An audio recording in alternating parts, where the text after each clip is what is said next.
안녕하세요. 넥스트 성형외과 이재수 원장입니다. 오늘은 가슴 수술 후 주의사항에 대해서 알려드리겠습니다. 가슴 수술을 하면은 처음에 없던 거를 넣어놓는 거기 때문에 엄청 낑겨요. 가죽이 아무것도 없었잖아요. 근데 이만한 거를 여기다가 쑤셔 넣는 거거든요. 그러니까 엄청 낑겨요. 처음에 그렇다가 이제 평균적으로 생각했을 때 7주까지는 별 차이가 없어요. 7주까지 별 차이가 없다가 7주 이후로 늘어나기 시작하면서 자연스러워져요. 그런데 세명이슈도 다 늘어나긴 해요. 근데 주로 많이 늘어나는 부위는 아래쪽으로 좀 많이 늘어나요. 이게 낭떠러지에 매달아놔서 중력이 작용하기 때문에 보형물이 하단을 이렇게 누르고 있거든요. 그래서 보형물을 처음에 여기다가 넣어놓으면 7주에서 3달 사이에 갑자기 막 내려가요. 그러다가 6개월까지 계속 늘어나다가 6개월 이후로는 이제 아주 큰 변화는 없다고 생각하시면 돼요. 젖꼭지가 제일 뚱뚱한 부분에 오는 걸 원하는 거잖아요. 이렇게 되는 걸 원하는 건데 이렇게 넣어놓으면 6개월 후에 여기까지 내려갈 수가 있어요. 그래서 수술할 때는 최종 결과가 이거라면 보형물을 더 위에다가 넣어놔야 됩니다. 그런데 그걸로도 부족해서 이제 밑선으로 쓸 경우는 어떻게 되냐면 피부를 갈비뼈에다 꽉 꼬매 놓거든요.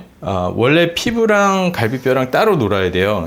서 있을 때는 피부가 조금 중력 때문에 내려가 있다가 누우면 올라가고 이렇게 글라이딩이 돼야 되거든요. 근데 못 내려가게 하려고 피부를 갈비뼈에 꽉 꼬매 놓으니까 글라이딩이 안 되잖아요. 그래서 갈비뼈가 금간 것처럼 아파요. 누웠다 일어날 때 이 꼬맨 자리보다 조금 아래가 엄청 땡기고 아프고 갈비뼈가 통으로 연결되어 있어요. 그래서 여기가 아파야 되는데 이게 통으로 연결되어 있다 보니까 방사통이 있어서 등 이런 데도 아프고 누웠다 일어날 때 막 땡기고 아프고 그렇거든요. 근데 이제 이거는 어떻게 할 수 있는 게 아니라 그냥 기다리고 참고 기다리는 수밖에 없습니다. 그 다음에 붓기가 내려가면서 빠져요. 가슴이도 붓지만 가슴보다 배가 엄청 빵빵해져가지고 소화 안 된 느낌이 한 열흘 정도 지속되고 골반까지 부어서 청바지 낑기는 거 입으면은 불편하고. 근데 이것도 어떻게 할 수 있는 게 아니에요. 그냥 참고 기다리는 수밖에 없으니까 그냥 자연스러운 상황이다 이렇게 생각하시고 그냥 기다리셔야 됩니다. 근데 지금까지 말씀드린 거는 내가 알든 모르든 큰 차이는 없어요. 왜냐하면 부어 있다고 해서 어떻게 할 것도 아니고 그냥 참고 기다리는 수밖에 없다. 그런데 알아야 되는 게 있거든요. 그래서 지금부터 얘기해 드릴 거는 내가 꼭 알아야 되는 건데, 수술을 하고 나서 제일 이제 일어날 수 있는 심각한 부작용이 지연성 출혈이라는 거예요. 보형물이 여기 있으면 굵은 혈관이 이 위쪽에 거의 다 몰려 있어요. 겨드랑이 약간 안쪽, 보형물 상단에. 보형물 여기 있으면 중앙보다 약간 외측 여기 굵은 혈관들이 다 있거든요. 그래서 여기 찢어지면은 피가 차올라요. 1시간 정도 지나면 가슴이 이따만해지고 살이 찢어질 것처럼 아파요. 막 혈관이 찢어져가지고 통증이 느껴지는 게 아니라 차오르니까 살이 찢어질 것 같아가지고 아파서 통증을 느끼게 되거든요. 만약에 터지면 어떻게 되냐? 터지면 가슴이 갑자기 막 부풀어 오르기 시작할 거예요. 근데 처음에 내가 조금 아픈 것 같아요. 그래서 거울을 봤더니 조금 한쪽이 부은 것 같아요. 이게 양쪽이 동시에 터지는 경우는 없거든요. 항상 한쪽만 터져요. 근데 애매한 것 같은 거예요. 조금 아프고 그러면 어떻게 하면 되냐? 1시간 기다려 보시면 돼요. 안에 수도꼭지를 틀어놨기 때문에 점점 부풀어 오를 거거든요. 그러니까 1시간이면 이따만해지고 식은땀 뻘뻘 나면서 죽도록 아프실 거예요. 근데 안심하셔도 되는 거는 절대 죽지는 않는다. 자, 그렇게 부풀어 올랐어요. 그러면 어떻게 하면 되냐? 밑선을 다시 열고 보형물을 꺼내고 안에 선지가 가득 차 있거든요. 선지를 꺼내고 안에 보면 여기 혈관에서 피가 뽕뽕뽕 나오고 있거든요. 걔를 지혈하고 시금수를 헹구고 다시 보형물 넣고 꼬매면 해결됩니다. 그래서 그걸 지연성 출혈이라고 하는데, 제가 이제 해보니까 31일 이후에는 한 번도 안 생겼어요. 그러니까 31일까지 생길 수 있다. 그래서 최장 31일까지 조심해야 되고, 근데 그 중에 특히 조심해야 되는 거는 2주에서 3주 사이다. 이렇게 기억을 해주세요. 이거는 이제 여러 가지 이유가 있는데 2주 이전에는 환자들이 겁나고 무섭고 아프니까 조심해요. 근데 2주가 넘어가면 수술을 했다는 사실 자체를 잊어버리는 수가 많고 있는 경우가 많고, 그래갖고 그때 더 많이 터진다고 기억하시면 돼요. 이제 쉽게 설명해서. 그래서 어떻게 터지냐면, 보형물은 여기 있는데 굵은 혈관이 위에 있잖아요. 그러니까 보형물이 위로 올라가면 혈관이 당겨져서 찢어지게 되거든요. 그래서 제일 많이 터지는 게 옷 갈아입으려고 이렇게 팔 이렇게 하다가 터지게 되거든요. 그래서 보형물이 여기 있는데 팔을 들면 보형물이 같이 올라가요. 이렇게. 근데 여기까지 올리는 건 괜찮아요. 머리 감고 묶으셔도 되는데 그 위로 들면 보형물이 굉장히 많이 올라가게 되거든요. 그러면 혈관이 이렇게 밀려가지고 보형물에 밀려서 찢어지게 되겠죠. 근데 여기까지 들더라도 이렇게 천천히 드는 거랑 이렇게 세게 드는 거랑은 좀 다르죠. 이렇게 올라가는 게 뭐 1cm 정도 올라간다고 쳤을 때 이렇게 천천히 들면은 이렇게 슬쩍 누르면서 올라가는데, 이렇게 세게 팍 들면 이렇게 팍 치는 느낌이 들잖아요. 그래서 이렇게 들 때도 들어도 되긴 되는데 이렇게 살살 드는 게 더 좋습니다. 그래서 한 달 동안은 만세를 하면 안 돼요. 여기까지는 드셔도 돼요. 그 위로는 가급적 들지 않으셔야 돼요. 그래서 이렇게 들 일이 사실 많이 없어요. 샤워하고 옷 갈아입을 때 많이 들게 되니까 그게 제일 흔한 이유고요. 그 다음에 두 번째는 관계하다가 많이 터지게 되거든요. 이제 관계를 하면 밑에서 쿵쿵쿵 치니까 이렇게 툭툭툭툭 계속 이렇게 움직이게 되거든요. 그러면 이렇게 툭툭툭툭 치다가 찢어지는 경우가 많이 있어요. 그래서 한 달 동안은 아무리 조심해도 이게 쉽지가 않기 때문에 한 달 동안은 하지 마시라고 제가 설명을 해드리고요.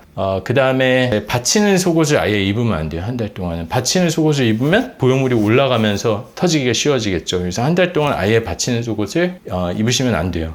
그리고 무거운 거를 가급적 안 드는 게 좋습니다. 그래서 생수 한 팩이 12kg짜리가 배송이 왔어요, 문 앞에. 그러면은 술 직후에도 한 팩이면 들어서 집 안으로 옮기셔도 돼요. 살살 옮기시면 되는데 만약에 세 팩이 와 있다. 그럼 세 개 다 그냥 문 앞에 놔두고 다른 사람이 해줄 때까지 그냥 건드리지 않았으면 좋겠어요. 한 달 동안. 그 다음에 이제 우리가 수술하면 제가 윗밴드를 하라고 해요. 윗밴드는 이렇게 가슴 위쪽에 이렇게 하는 밴드거든요. 약간 헤어밴드 같은데 위에다가 가슴 위에다가 하는 거예요. 근데 요거를 하는 이유가 뭐냐면 이렇게 눌러 내리는 거예요. 보형물이 올라가지 못하게. 만약에 겨드랑이를 수술했다고 생각을 하면 여기서부터 째고 내려온 거잖아요. 그래서 여기랑 여기는 막혀 있어요. 근데 위에는 뚫려 있어요. 그리고 굵은 혈관은 위에 있잖아요. 그러니까 터트리기 제일 쉬운 방법이 뭐냐면 가슴을 잡고, 되게 쉬워요. 터트리는 거는 이렇게 잡고 위로 팍 이렇게 한번 쳐주면 바로 찢어질 수 있거든요. 이렇게 세게 탁 한번 쳐주면 바로 찢어질 수 있어요. 근데 이제 여기랑 여기는 막혀 있고 이쪽에 혈관이 있으니까 이게 내가 자고 있는데 실수로 이렇게 눌렸다고 치자고요. 그러면은 여기가 눌리잖아요. 그러면은 이쪽과 밑과 옆은 막혀 있는데 위에는 뚫려 있으니까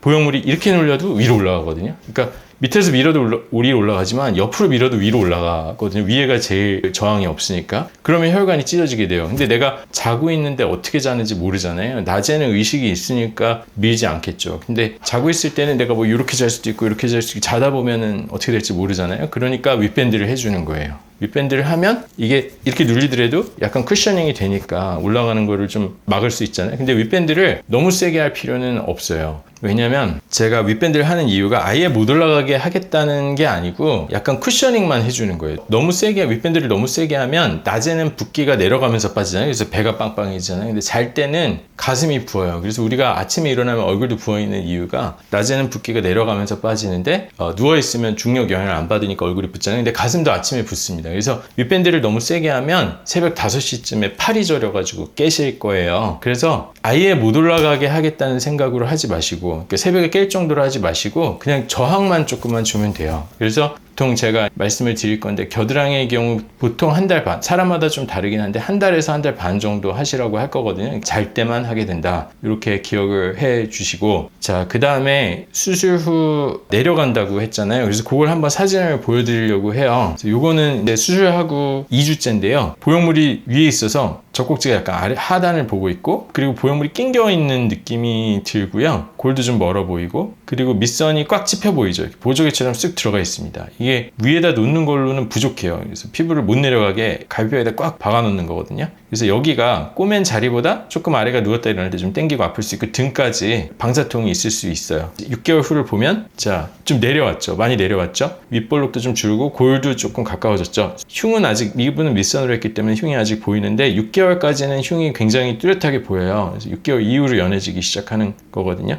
다음 분 보시면 이분도 밑선인데 보형물이 위에 있어서 위가 굉장히 뾰족하죠. 젖꼭지는 아래를 보고 있고, 요게 이제 한 3개월째 정도 됐어요. 그래서 조금 내려왔죠. 윗볼록 조금 줄어들면서 좀 자연스러워졌고, 6개월째는 더 내려와서 위가 조금 더 자연스럽고 골도 조금 더 가까워졌습니다. 자, 오늘은 가슴 수술하고 초기에 주의사항 말씀드리는 거를 얘기를 해드렸고요. 수술하고 처음에 조심해야 되는 거는 지연성 출혈 하나만 조심하면 돼요. 그래서 생겨도 근데 그렇게 걱정할 필요 없어요. 그냥 빼드리면 되니까, 빼면 후유증 없고 괜찮으니까 걱정하지 마시고, 근데 더 조심하자, 조심해서 확률을 낮추자, 이렇게 마무리하겠습니다.